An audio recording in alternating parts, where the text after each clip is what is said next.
Hello students, today we are going to learn about moving coil galvanometer.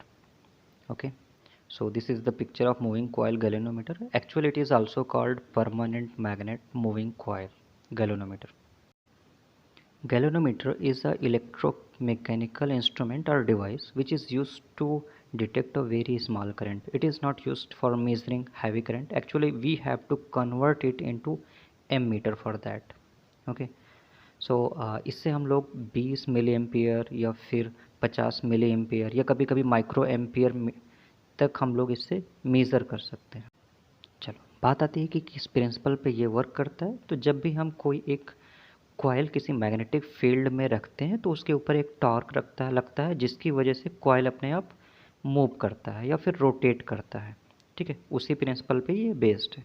चलो इसका हम थोड़ा सा कंस्ट्रक्शन देखते हैं कि ये किस तरह से बना होता है। एक्चुअल में यहाँ हमारे पास दो मैग्नेट है, लेकिन इसका डिज़ाइन कुछ इस तरह से, इसको बोलते हैं हॉर्स शू मैग्नेट। और डिज़ाइन इस तरह से हम लोग लेते हैं ताकि हमें मैग्नेटिक फील्ड रेडियल मिले, है ना।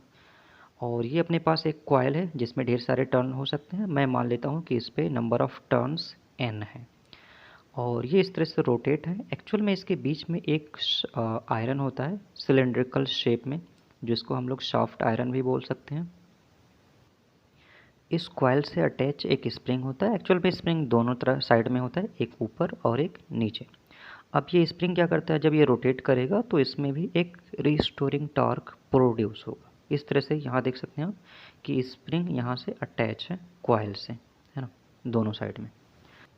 और ये जो लूप है अपने पास करंट कैरिंग कंडक्टर्स का, जिसमें n टर्न्स है, ये एक्चुअल में एक सिलेंड्रिकल शेप के ऊपर, जो सिलेंडर है वो अपना सॉफ्ट आयरन का होता है, उसके ऊपर कुछ इस तरह से बंधा हुआ होता है, ढेर सारे n टर्न्स हैं। और ये कुछ इस तरह से प्लेस किया होता है मैग्नेटिक फील्ड के अंदर। और यहाँ जो मैग्नेट है अपने पास वो हॉर्स शू मैग्नेट है, जिसकी वजह से मैग्नेटिक फील्ड रेडियल बन रहा है।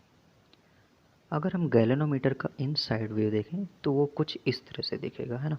ये अपने पास सिलेंडर है जिसके ऊपर लूप्स है और ये इसकी रीडिंग है। ये अपने पास नीडल अटैच है जो कि रोटेट करता है इधर या उधर, है ना। जनरली ऐसा होता है कि हमारे पास जो रेड कलर का है वो पॉजिटिव टर्मिनल को डिनोट करता है और जो ब्लू कलर था वो नेगेटिव टर्मिनल को। कभी कभी ब्लू कलर की जगह पे ब्लैक कलर भी होता है, वो नेगेटिव टर्मिनल को डिनोट करता है। चलो इसके इनसाइड देखते हैं। यहाँ से देखते हैं कि जो मैग्नेटिक फील्ड है वो तो ऑलवेज 90 डिग्री पे रहेगा due to radial magnetic field, है ना। ये अपने पास नॉर्थ है और ये साउथ है, तो मैग्नेटिक फील्ड किधर जा रही है, नॉर्थ से लेके साउथ की तरफ। और इसमें एक कॉइल जो प्लेस है वो ABCD है। अब इसके ऊपर दो फोर्सेस लगेंगे, एक AB के ऊपर और एक CD के ऊपर। और दोनों का फोर्सेस का लाइन ऑफ एक्शन सेम ना होने की वजह से इसमें आएगा एक टॉर्क जो कि इसे रोटेट कराना चाहेगा। और ये हम लोग राइट हैंड पाम रूल से इसका टॉर्क का डायरेक्शन फाइंड आउट कर सकते हैं। एक्चुअल में इसमें क्या हो रहा है कि जो मैग्नेटिक फील्ड है वो लूप के डायरेक्शन, है ना, एरिया, लूप का एरिया मुझे फाइंड आउट करना है, पहले उसका डायरेक्शन लेना है, तो उसके परपेंडिकुलर है ना कि लूप के। कहने का मतलब ये है कि जो लूप का एरिया है उसका डायरेक्शन और मैग्नेटिक फील्ड का डायरेक्शन दोनों ही 90 डिग्री पे हैं इस वाले केस में, क्योंकि हम लोगों ने जो मैग्नेटिक फील्ड ली है वो रेडियल है, तो दोनों के बीच का एंगल ऑलवेज 90 डिग्री होगा। इसमें एक और चीज़ ध्यान देने वाली बात है कि जो अपने पास क्वांटिटी ऑफ मैग्नेटिक फील्ड है जो कि पास हो रही है कॉइल से, वो हमेशा सेम है इस केस में। चलो ये तो समझ में आ गया कि ये कंस्ट्रक्शन किस तरह से है। अब हमें ये भी समझ में आ गया कि इसके ऊपर टॉर्क लगेगा, लेकिन कितना लगेगा, वो लगेगा अपने पास NIAB साइन थीटा, जहाँ N नंबर ऑफ टर्न्स है कॉइल का, और I जो कॉइल में करंट पास हो रहा है, और थीटा जो अपने पास angle between B and A है, यानी मैग्नेटिक फील्ड और एरिया वेक्टर के बीच का एंगल है, वो हमें थीटा लेना है ना।